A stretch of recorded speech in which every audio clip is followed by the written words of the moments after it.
I never thought much about the mysteries that old buildings could hold. That was until I moved into an apartment just off campus in a quaint college town. I was a history major, fascinated by ancient civilizations, their languages, and their cultures. My new home was an old red brick building with ivy crawling up its sides, giving it a charm that I found irresistible. The apartment inside was just as intriguing, with antique furnishings and shelves filled with old books. It was like stepping into another era. My roommate, Sara, was a bit of an enigma. She was quiet, almost too quiet, with an air of mystery that surrounded her. She had this faraway look in her eyes, like she was always lost in thought. We didn't talk much, but there was a sense of camaraderie in our shared silence. I often found her reading books I couldn't quite understand, their covers worn and their pages yellowed with age. She was an English major, yet the literature she perused seemed far more ancient than anything from our syllabi. Our first few weeks together were uneventful. I was busy with my classes, delving into the world of forgotten languages and lost civilizations. The apartment was a peaceful haven, a place where I could study and unwind after long days. It was during one such night, as I lay in bed, the moon casting a pale light through my window, that I first heard Sara speak in her sleep. It started as a low murmur, a string of syllables that didn't make sense. I found myself sitting up, straining my ears to catch the words. They were unlike anything I had heard before, guttural, yet melodic, like a language lost to time. My heart raced as I listened, a mix of curiosity and an inexplicable fear gripping me. The next morning, I casually mentioned it to Sara over breakfast.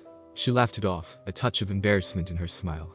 "Just sleep talking, I guess," she said, brushing it off. But her laughter didn't reach her eyes, and I wondered if she was hiding something. That night, and many nights after, the sleep talking continued. Each time, I would lay awake, listening to the strange language that Sara whispered in her dreams. It was unsettling, how she never remembered it in the morning, always dismissing it as nothing. But I couldn't shake off the feeling that it was something more, something ancient and unknown. My curiosity got the better of me. I started recording Sara's nocturnal utterances, hoping to make sense of them. Night after night, I played the recordings, listening to the strange dialect that seemed almost archaic. It was during one of my history lectures that a startling realization dawned on me. The cadence, the structure of the sounds they bore a striking resemblance to an ancient dialect I'd been studying, one belonging to a civilization long forgotten, known for their esoteric rituals and occult practices. I delved deeper into my research, poring over texts and academic journals, trying to decipher the connection. My studies took a backseat as this obsession grew. Meanwhile, strange things began happening around the apartment. Objects would move from where I left them, shadows seemed to linger longer than they should, and at times, I felt like I was being watched. I told myself it was just stress, a side effect of my overactive imagination. But then, Sara's behavior started to change. She became more withdrawn, her periods of silence growing longer. Sometimes, she would just stare blankly at a wall, whispering to herself in that same eerie dialect. I would call out to her, and she would snap back to reality, confused and unaware of her own actions. It was like she was two different people, and I couldn't tell which one was the real Sara. One particularly unsettling discovery was a hidden compartment in Sara's room that I stumbled upon by accident. Inside, there were old leather-bound books and parchment scrolls in a language I couldn't identify, alongside a collection of strange archaic symbols. It was as if Sara was living a double life, one that she herself wasn't aware of. I confronted her about it, but she had no recollection of the compartment or its contents. Her genuine confusion only added to my growing sense of dread. What was happening to my roommate? And how was I connected to it all? The more I investigated, the clearer it became that the language Sara spoke in her sleep was indeed the same ancient dialect from my studies. But how? She had no background in ancient languages, no interest in history. It made no sense. Yet every night, her whispers grew louder, more insistent, as if she was trying to communicate with something unseen. It was then that I started noticing the symbols from her hidden compartment appearing around the apartment, etched into the woodwork, appearing in the steam on the bathroom mirror. There were the same symbols from the ancient texts, symbols associated with rituals of summoning and invocation. My heart sank as I realized the terrifying truth. Sara, in her sleep, was performing an ancient ritual, and whatever she was calling to, it was answering. The night everything came to a head is etched forever in my memory. The air felt heavier, charged with an unspoken energy. I lay in bed, restless, the recorder on my nightstand ready. As the clock ticked past midnight, Sara's whispers began, louder and more forceful than ever before.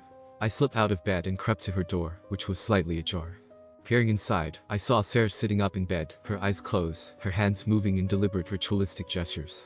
The moonlight cast an eerie glow over her, illuminating the strange symbols drawn hastily around her.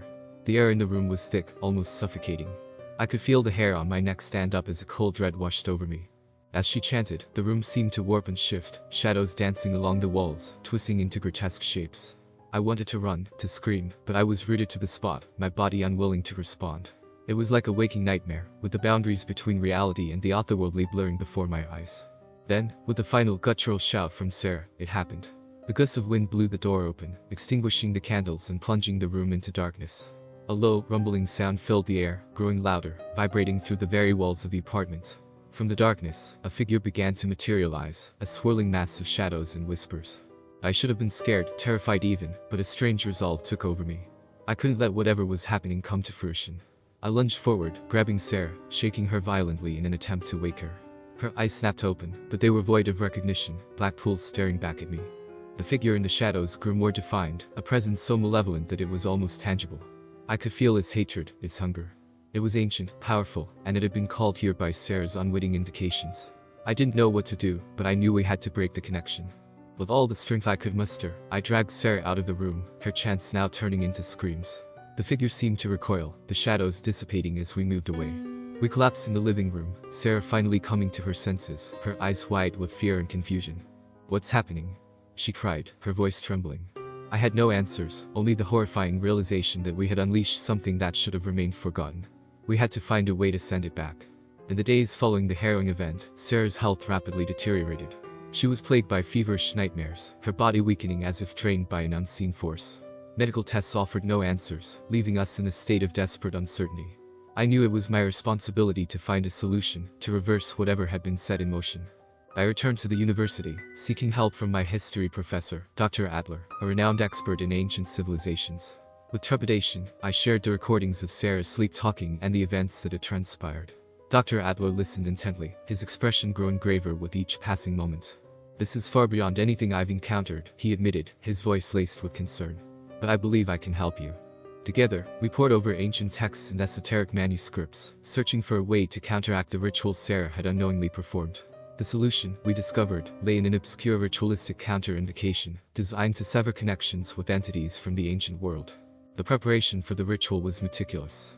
We gathered the necessary artifacts and symbols, recreating the ancient setting as closely as possible. Dr. Adler instructed me on the precise pronunciation of the counter-invocation, emphasizing the importance of each syllable. The weight of our task was immense, the tension palpable as we readied ourselves to face the unknown. As night fell, we began the ritual in the apartment, the same room where everything had started. Dr. Adler led the incantations, his voice steady and commanding. I followed, my voice wavering but determined. The air around us seemed to crackle, the shadows at the edges of the room undulating as if alive. Midway through the ritual, a violent wind erupted within the room, extinguishing the candles and plunging us into darkness. A deafening roar filled the space, the very walls seeming to shake in protest. But we did not falter, we continued the chant, our voices rising above the chaos. Then, as suddenly as it had begun, everything ceased. The wind died down, the oppressive presence that had lingered in the apartment dissipating like a bad dream. In the eerie silence that followed, Dr. Adler and I exchanged glances, a mix of relief and disbelief in our eyes. We had done it. We had broken the ritual's hold over Sara and banished the entity back to the depths from which it came.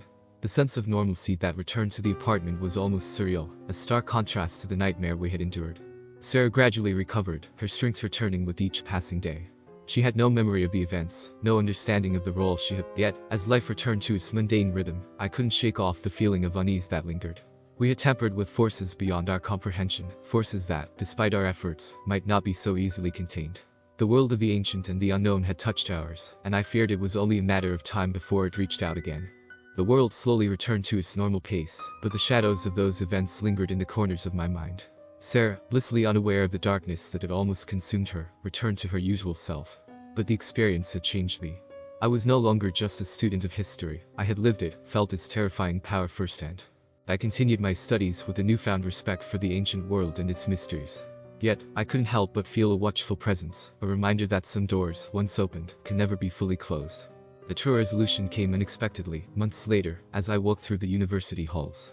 I overheard a conversation between a group of students. One of them, a new face in the history department, spoke in a language that made my blood run cold. It was the same ancient dialect that Sara had uttered in her sleep. I stopped in my tracks, my heart pounding in my chest. The student laughed, brushing off his friend's confusion, claiming it was just something he picked up from an old book. But the familiarity of the situation was too striking to ignore. In that moment, I realized the cycle hadn't been broken, it had merely shifted, finding a new vessel. The ancient forces we had dealt with were still at play, their whispers echoing through time, seeking willing or unwitting participants for their cryptic designs. As I walked away, a chilling thought took root in my mind.